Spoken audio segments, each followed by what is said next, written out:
It's a new day. Oh, I'm really tired, but it's okay. I'm a little stressed, but it's okay. We're just gonna talk about God right now. Focus on the good stuff right now. Alrighty. So today in my daily devotional, I read Numbers 23, Numbers 24, and then John 8, 1 through 11. And I'm actually going to start in Numbers this time. I feel like recently I haven't really been getting anything out of Numbers, but I actually did get some good stuff out of Numbers. I highlighted it. Let's see. So this is in Numbers 23, and there's some in Numbers 24 as well. So this verse is really good. It was Numbers 23, 8. This guy was saying,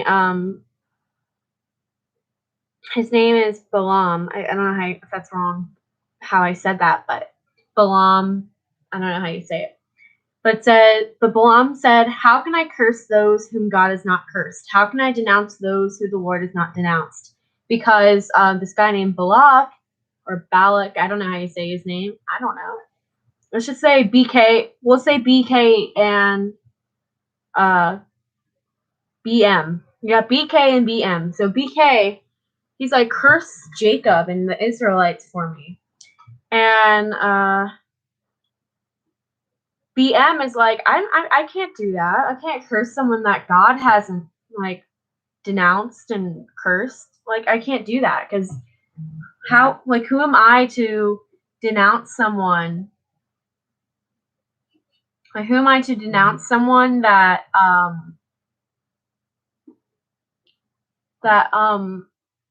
God hasn't denounced?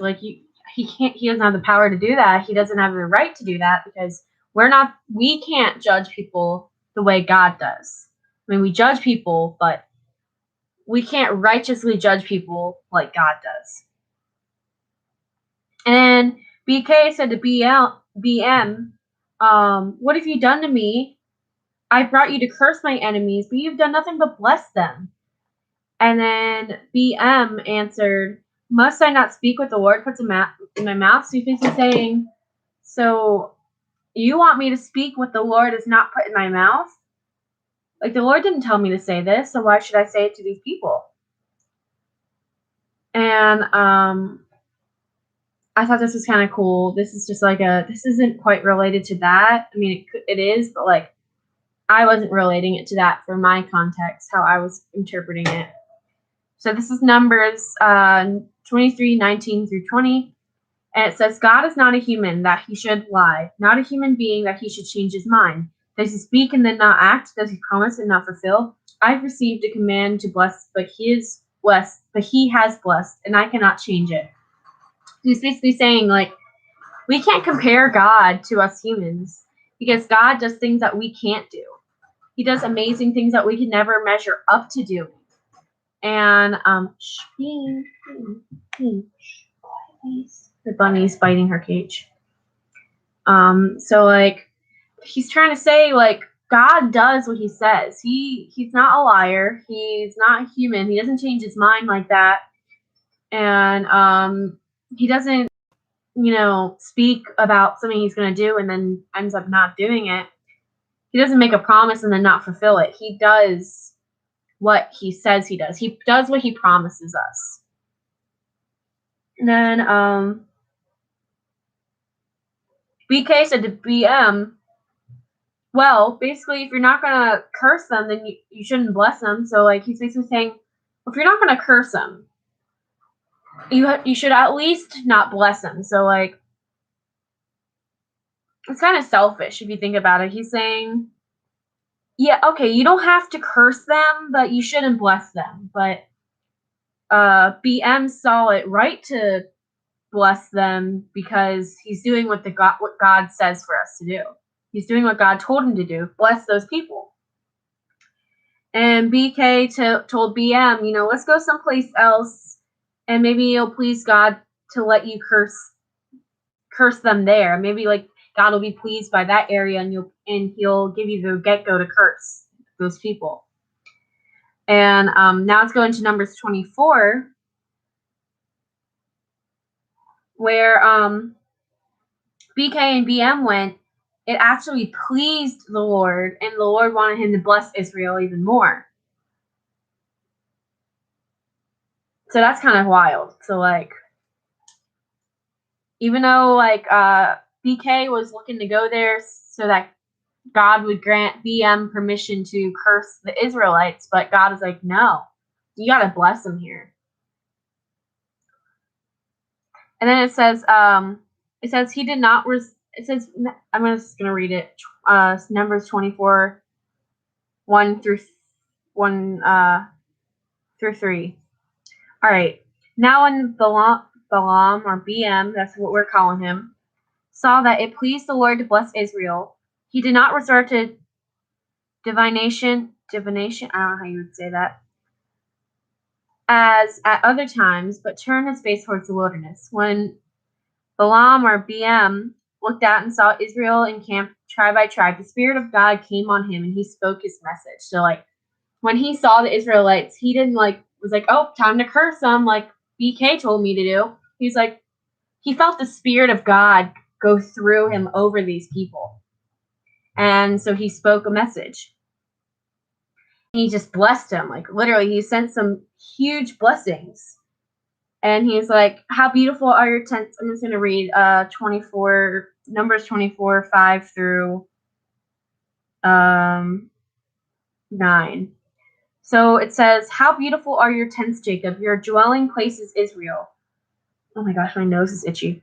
Like valleys, they spread out, like gardens beside a river, like aloes planted by the Lord, like cedars beside the waters. Water will flow from their buckets. Their seeds will have abundant water. Their king will be greater than Agag, or Agag, I don't know how you say that. Their kingdom will be exalted. God brought them out of Egypt. They have the strength of a wild ox. They devour hostile nations and break their bones in pieces. With their arrows they pierce them. Like a lion they crouch and lie down like a lioness. Who dares to rouse them? May those who bless you be blessed, and those who curse you be cursed. So it's basically like, in a way, this blessing that BM was giving the Israelites was kind of God saying how, like, as long as you're one of his people, in this case, the Israelites are God's people, this God's word will spread. The word will spread, and these peoples will continue to have, will continue to have God, like glory from God, and will basically exceed and do extremely well because of they believe in God, which is really cool. And then after this, BK was super angry at BM and struck his hands together and said to him, I summoned you to curse my enemies, but you have blessed them these 3 times. Now leave at once and go home. I said I would reward you handsomely, but the Lord has kept you from being rewarded. So he's basically saying, because you didn't curse these people, the Lord is keeping you from getting the Lord is keeping you from getting this money I would have paid you. And BM said, did I not tell the messengers you sent that you, so he's basically saying, like, did I not tell the messengers that you sent me that even if this dude gives me all the silver and gold in this house, gives me all the riches, I won't do anything on my own accord, good or bad, or to go beyond the commandment of the Lord, and will only say what the Lord says. So that's really cool, because it's just saying, like, how, like, even if,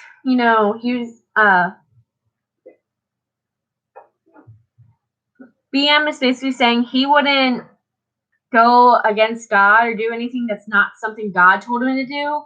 If, like, he wouldn't do that, even if he was getting paid riches, like really valuable items from this guy, which is extremely, like, necessary at the time. And so I don't know. I thought that was super cool. And I'm gonna continue now into John 8. I'm just gonna read it all, and I'm gonna explain why, like my thoughts with it and stuff. So it's John 8, 1 through 11. Then they all went home, but Jesus went to the Mount of Olives. At dawn he appeared again in the temple courts, where all the people gathered around him, and he sat down to teach them. The teacher of the law and the Pharisees brought in a woman caught in adultery. They made her stand before the group and said to Jesus, "Teacher, this woman was caught in the act of adultery. In the law Moses commanded us to stone such women. Now what do you say?" They're using this question as a trap in order to have a basis for accusing him. But Jesus bent down and started to write on the ground with his finger. When they kept on questioning him, he straightened up and said to them, "Let any one of you who is without sin be the first to throw a stone at her." Again, he stooped down and wrote on the ground. At this, those who heard began to go away one at a time, the older ones first, until only Jesus was left, with the woman still standing there. Jesus straightened up and asked her, "Woman, where are they? Has no one condemned you?" "No one, sir," she said. "Then neither do I condemn you," Jesus declared. "Go now and leave your life of sin." I love that story in the Bible. Like, I remember my dad telling me about it. It's basically like this like moment of truth and this like mic drop moment that Jesus has, because they're like, they want to prove, they want to like, they want to be able to find any way to arrest Jesus and like make any of his like teachings just not valid in any way, try to make him invalid. And Jesus was like, they're saying, yeah, this woman needs to be stoned because the law says she needs to be stoned, the law that Moses wrote.